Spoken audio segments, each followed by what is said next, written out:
As president of the G20, South Africa has, throughout the past year, through its stewardship of some 130 meetings in various parts of South Africa, in other countries on the African continent, and beyond our shores, including at the United Nations, and beyond our shores, we have sought to undertake this task with care, with dignity, and with diligence.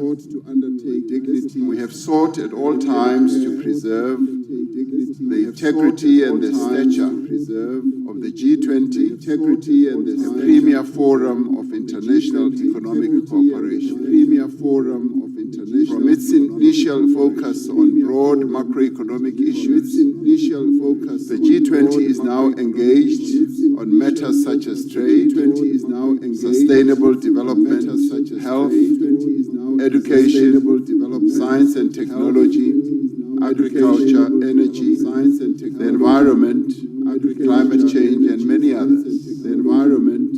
It has therefore broadened its scope as the challenges of the peoples of the world requires that they should be addressed.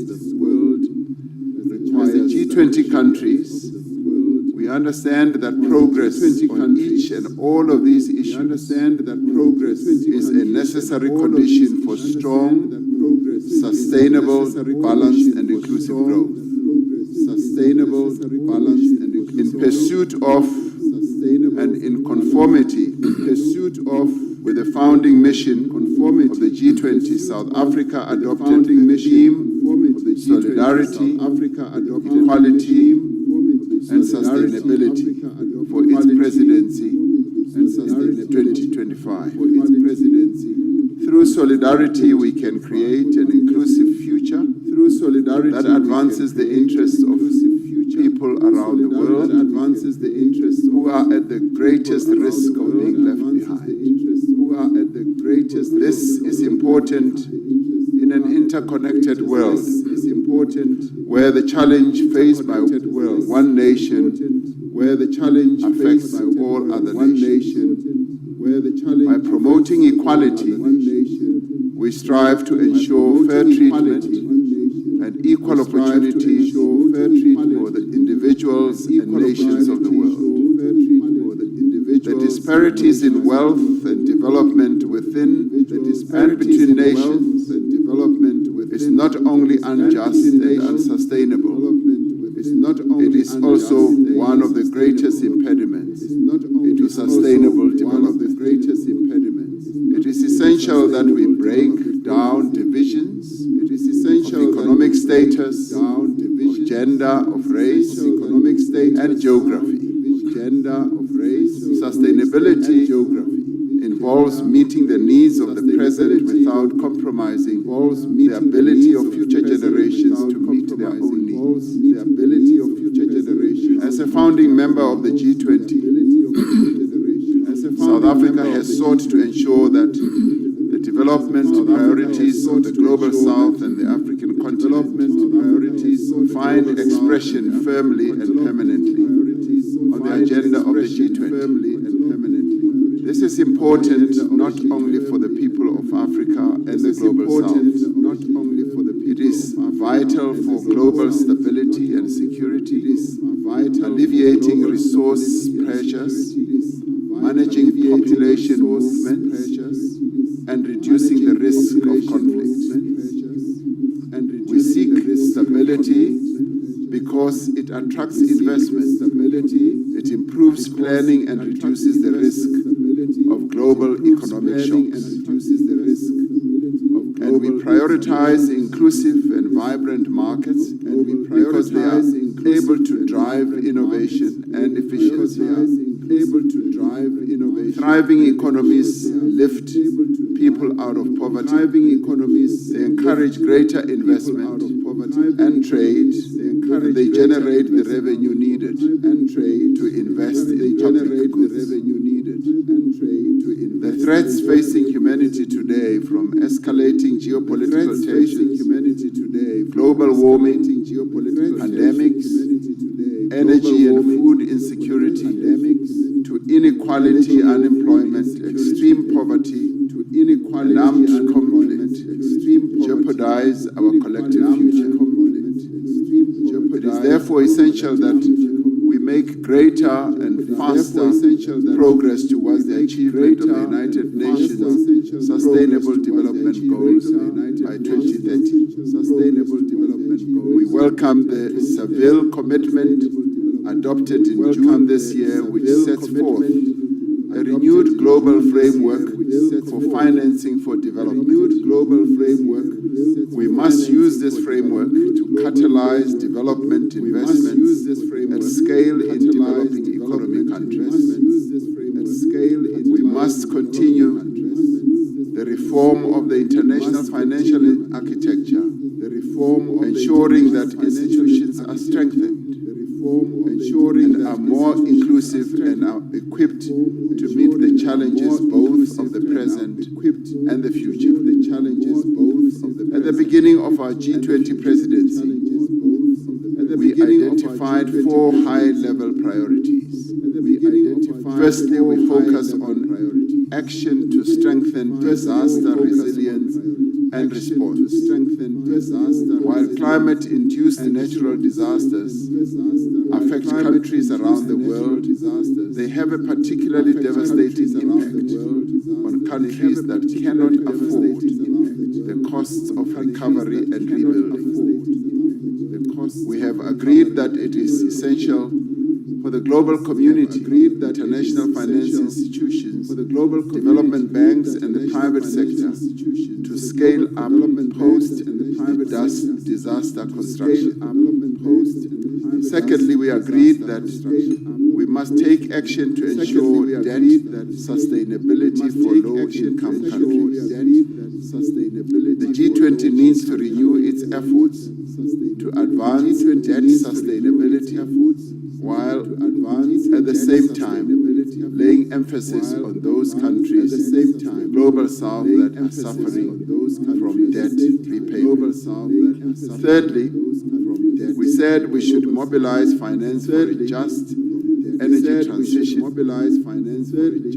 increasing the quality and quantity of climate finance flows to developing economy countries. Fourthly, we emphasized the importance of harnessing critical minerals for inclusive growth and sustainable development through the beneficiation of the minerals at the place of extraction. In addition to these 4 priorities, we have prioritized issues of inclusive economic growth, industrialization, inequality, unemployment, and security and artificial intelligence. Much of the work of the past year will be presented and considered at this meeting. We commend in particular the G20 at 20 review, which provides a detailed account of the path that this organization has traversed as the G20. It describes both our achievements and our challenges, and makes proposals on how we can organize ourselves to be more focused on our core mandate. We welcome the work of the G20 Africa Expert Panel, which was led by South Africa's former Minister of Finance, Mr. Trevor Manuel. The panel argues that African efforts to accelerate productive investment require new global partnerships and strong multilateral cooperation. It calls on the G20 to support this effort by building a global policy framework that unlocks long-term finance and lower costs and investment at scale. We are also grateful for the work of the G20 Extraordinary Committee of independent experts on global inequality that was led by Professor Joseph Stiglitz. the Nobel laureate. The recommendations of the Extraordinary Committee provide a solid platform on which to launch a renewed global effort to tackle inequality. As this is the first G20 Leaders Summit to be held in Africa, it carries the hopes and must reflect the aspirations of the people of this continent and of the world. We should not allow anything to diminish the value, the stature and the impact of the first African G20 presidency. This G20 Leaders Summit has a responsibility not to allow the integrity and the credibility of the G20 to be weakened. In fact, from this summit, we should have a sense that the G20 has been strengthened. We thank all delegations that have worked together with us in good faith to produce a worthy G20 outcome document for this historic leaders meeting. The G20 underscores the value of relevance, of multilateralism. It recognizes that the challenges that we face can only be resolved through cooperation, collaboration, and partnership. The adoption of the declaration from the summit sends an important signal to the world that multilateralism can and does deliver. It sends a message of hope and solidarity across the world. It tells the world that as the leaders of the G20, we will keep fast to our solemn pledge to leave no person, no community, and no country behind. With those words, I therefore declare the G20 Leaders Summit open. And thank you. Leaders Summit open.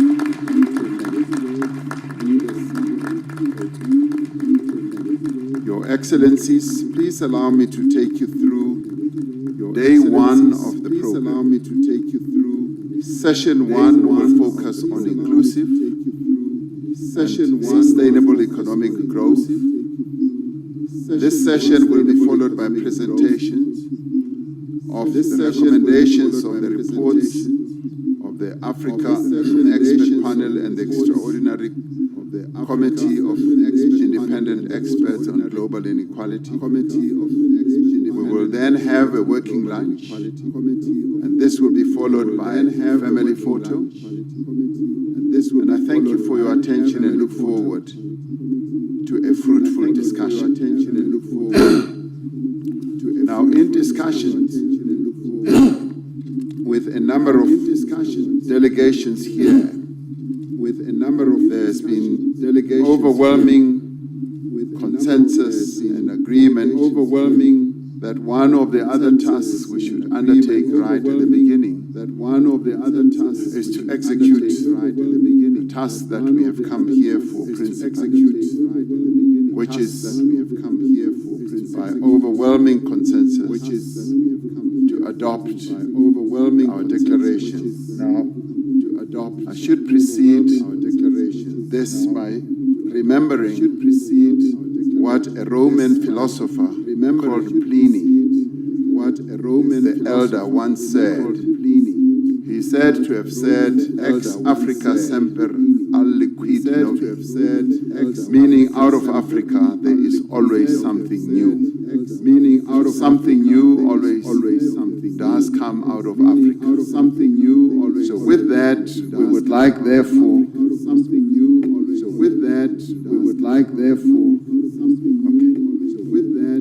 I'm told that the cameras are still on. They should be off. I don't know why the cameras are still on. They should be off. I don't know why the cameras are still on. With that, we would like, therefore, with the consensus that has emerged through the work that has been done over the whole year and the 130 meetings that have been held where each sector has been able to reach agreement. I would like, therefore, to put the proposed declaration as the G20 South African Summit, the Leaders' Declaration, to put it forward for your adoption. Do I have the support that we should go ahead and support? That we should go ahead and support? That we should go ahead and support? That we should go ahead and support? That we should go ahead and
tiếng Anh.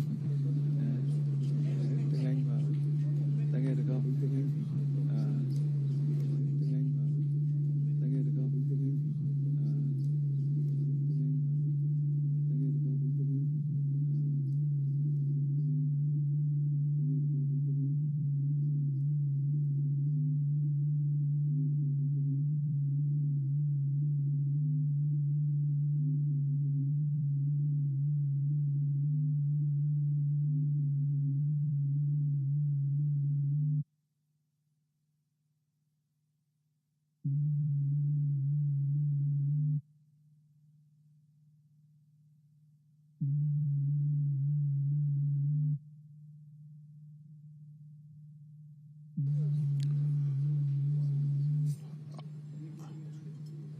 Good morning, Your Excellency, heads of state and government.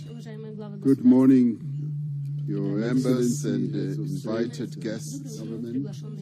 Good morning, heads of regional economic communities. The Secretary General of the United Nations, Mr. Antonio Guterres, Secretary General of the United Nations. All guests who are gathered here, it is an honor and a privilege to welcome you as South Africa and a privilege to this very first G20 Leaders Summit to be held on African soil. We gather here at the cradle of humanity in Africa to affirm our common humanity. We gather here to affirm the value of partnership and cooperation, to finding common solutions to shared problems. Shortly before the dawn of democracy in South Africa, the father of our democracy in South Africa, Nelson Mandela, said, "The time has come for South Africa to take up its rightful and responsible place